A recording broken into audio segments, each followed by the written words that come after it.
stepping stone to success. Rohini College of Engineering and Technology near Anjagramam Junction, Kanyakumari Main Road, Palkulam.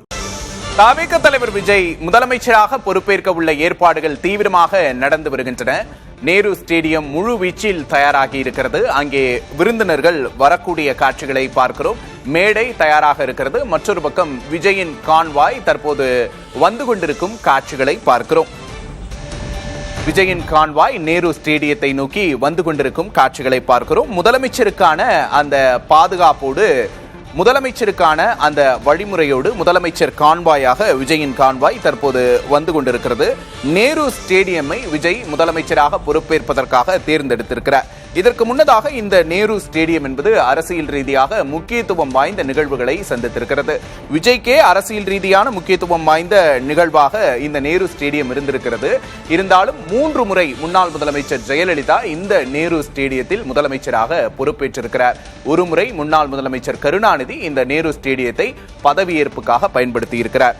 தற்போது இதே நேரு ஸ்டேடியத்தில் முதலமைச்சராக விஜய் பொறுப்பேற்க இருக்கிறார். கிட்டத்தட்ட 57 ஆண்டுகளுக்கு பிறகு, அரை நூற்றாண்டுக்கு பிறகு முதலமைச்சராக திமுக அதிமுக அல்லாத ஒரு நபர் பதவியேற்கிறார்.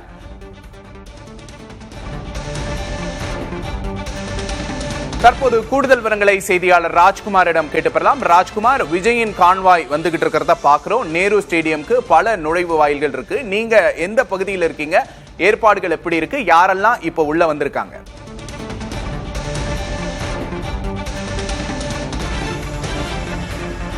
விக்னேஷ், நேரு விளையாட்டு அரங்கம் வெளிப்பகுதியில் நாம் இருக்கிறோம். இந்த இடத்தில் 2 முக்கியமான அம்சங்கள் சொல்லலாம். அதாவது வெளிப்பகுதியில் காவல்துறையினுடைய பாதுகாப்பு ஏற்பாடுகள், தாவேகாவுடைய தொண்டர்கள் நிர்வாகிகள் உள்ளே அனுமதிப்பது உள்ளிட்ட நடவடிக்கைகள் இருக்கிறது. ஒளிப்பதிவாளர் ஜோஷுவா அந்த காட்சிகளை காண்பித்துக் கொண்டிருக்கிறார்.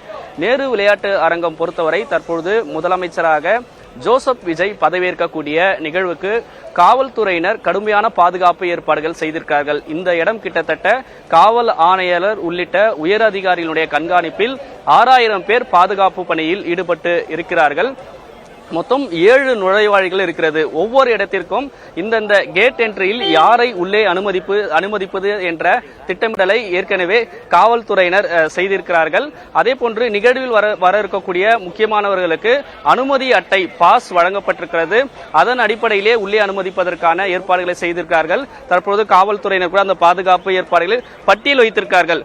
ஒவ்வொரு என்ட்ரன்ஸில் யார் யாரெல்லாம் உள்ளே வர வேண்டும் என்ற பட்டியல் வைத்திருக்கிறார்கள். காவல்துறையினர் அதை வைத்தே உள்ளே அனுமதிப்பதற்கு ஏற்பாடுகளை செய்திருக்கிறார்கள். ஒரு புறம் ஊடகத்தினர் உள்ளே அனுமதிக்கக்கூடிய ஏற்பாடு, அதே போன்று தாவேகாவுடைய தொண்டர்களை இன்னொரு நுழைவாயில் அனுப்புவது, அதே போன்று முக்கியமான அதிகாரிகள், அரசு அதிகாரிகள், அதே போன்று தமிழக அரசு இந்த முதலமைச்சராக ஜோசப் விஜய் பதவியேற்கக்கூடிய நிகழ்வில் யார் யாரெல்லாம் கலந்து கொள்ள வேண்டும், குறிப்பிட்டு சொல்ல வேண்டும் என்றால் சென்னை உயர்நீதிமன்றத்தினுடைய தலைமை நீதிபதி உள்ளிட்ட அதிகாரிகள், அதே போன்று ரிசர்வ் வங்கியினுடைய அதிகாரிகள் உள்ளிட்டவர்களை தமிழக அரசு அழைத்திருப்பதாக தகவல். இவர்கள் அனைவரையுமே உள்ளே அனுப்புவதற்கான ஏற்பாடுகள் செய்திருக்கிறார்கள். போக்குவரத்து மாற்றம் செய்யப்பட்டிருக்கிறது. இது அனைத்துமே நேரு விளையாட்டு அரங்கம் வெளிப்பகுதியிலும் போக்குவரத்து மாற்றம் செய்து பாதுகாப்பு ஏற்பாடுகளை காவல்துறையினர் செய்திருக்கிறார்கள். உள்பகுதியில் நிகழ்வு நடைபெற இருக்கக்கூடிய இடங்களில் ஏற்பாடுகள் செய்யப்பட்டிருக்கிறது. முழுமையாக எந்தெந்த பகுதியில் யார் யார் அமர வேண்டும் என்ற ஒரு ஏற்பாடுகளையும் தமிழக அரசு சார்பில் ஏற்பாடு செய்யக்கூடிய அதிகாரிகள் செய்திருக்கிறார்கள். சரியாக காலை 10 மணிக்கு ஜோசப் விஜய் முதலமைச்சராக பதவியேற்பதற்கான ஏற்பாடுகளை அரசு அதிகாரிகள் செய்து வருகிறார்கள். நிகழ்வு 1 மணி நேரம் நடைபெறும் என்று அரசு அதிகாரிகள் தரப்பிலிருந்து தெரிவித்திருக்கிறார்கள். எனவே முழுமையாக காவல்துறையினுடைய கட்டுப்பாட்டிலும் அரசு அதிகாரிகள் கண்காணிப்பு செய்யக்கூடிய ஏற்பாடுகளையும் செய்திருக்கிறார்கள்.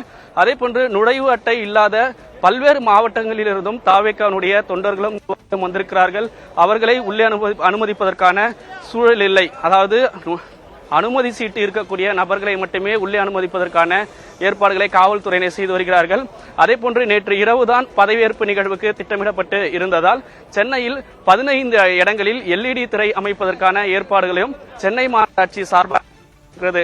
குறிப்பாக உள் விளையாட்டு அரங்கம் அருகே இருக்கக்கூடிய வேப்பேரி இது போன்ற இடங்களில் எல்இடி திரை பொதுமக்களுக்கு பார்வையிடுவதற்காக எல்இடி திரை அமைக்கப்பட்டிருக்கிறது. இந்த இடங்களில் இருந்து பொதுமக்களும் தாவேக்காவுடைய தொண்டர்களும் பார்ப்பதற்கான ஒரு ஏற்பாடுகளும் செய்திருக்கிறார்கள். சென்னை நகரம் முழுவதுமே மிகுந்த பாதுகாப்புடன் கண்காணிப்பு நடவடிக்கை மேற்கொண்டு வருகிறார்கள்.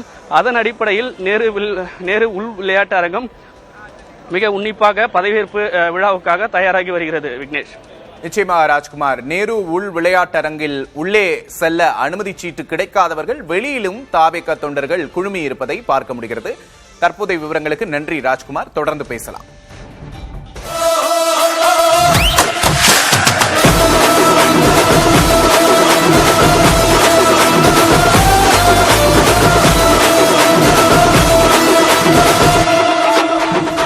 உங்க விஜய் நான் வர விசில் அடிக்க ரெடியா? Rohini, a stepping stone to success.